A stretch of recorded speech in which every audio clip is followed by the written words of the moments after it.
Coming back to our book here, I just would like to ask you what triggered your interest to focus on this topic, loving your father even though he, and you fill the blank. It was interesting. I was spurred on by 33, the series, to work on the book. But I had been writing multiple books at the same time. And really what that came from is I've got a guy, I call him my speaking mentor. And he's been speaking over 30 years. And he said to me one time that he got pulled aside when he first started speaking. And the person said to him, "You know why you're not getting any speaking engagements, right?" And he said, "Well, no, I'm a rookie." And the guy said, "It's because you don't have a book." When he shared that story with me, being that God had birthed this passion to speak in me and gave me 2 words prior to that, and those 2 words were speaking engagements, I knew that there was something to what he said. It made sense to me. You know, if you have a book, there's some credibility there. You've done research, you've done work, you've arrived at this place of understanding that has been developed over time. And it just simply spurred me on. But what really got this book to be the one that got to the finish line was I'm standing in the security line on a very at the airport in a very travel intensive month, and I run into Steve Sonderman, and Steve Sonderman's the head of No Regrets Men's Conference, which I had been attending for many years and loved it, knew his brother personally, and I said, "Steve, I'm writing a book for men. Awesome to see you. Love No Regrets." He said, "Let's get together and talk."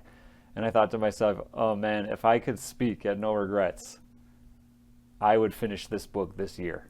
And that just really set me in the direction for that book, and I went after it and ended up, it made the most sense. God started to show that there was something to me working with men that I didn't expect, because the other book had nothing to do with it. Was a whole other topic, and for people, both men and women. What do you hope to accomplish with this book?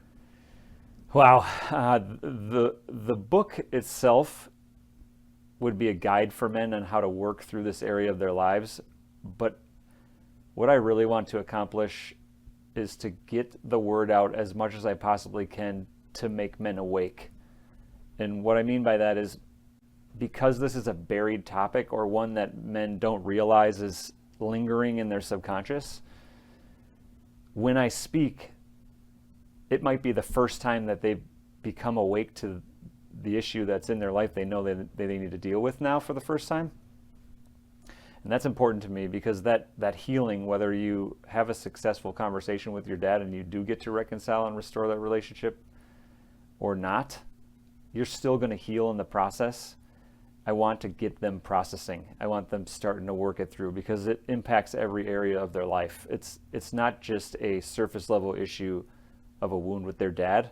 It actually fuels sexual addiction. It actually fuels marital problems, and of course, problems with their own sons.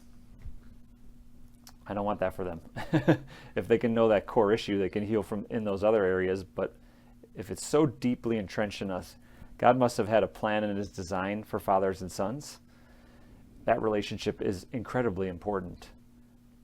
And if it didn't go right, or you ran into a bad conversation along the way and you never made things right, you need to, because it's going to impact you deeply, and I don't want that for you.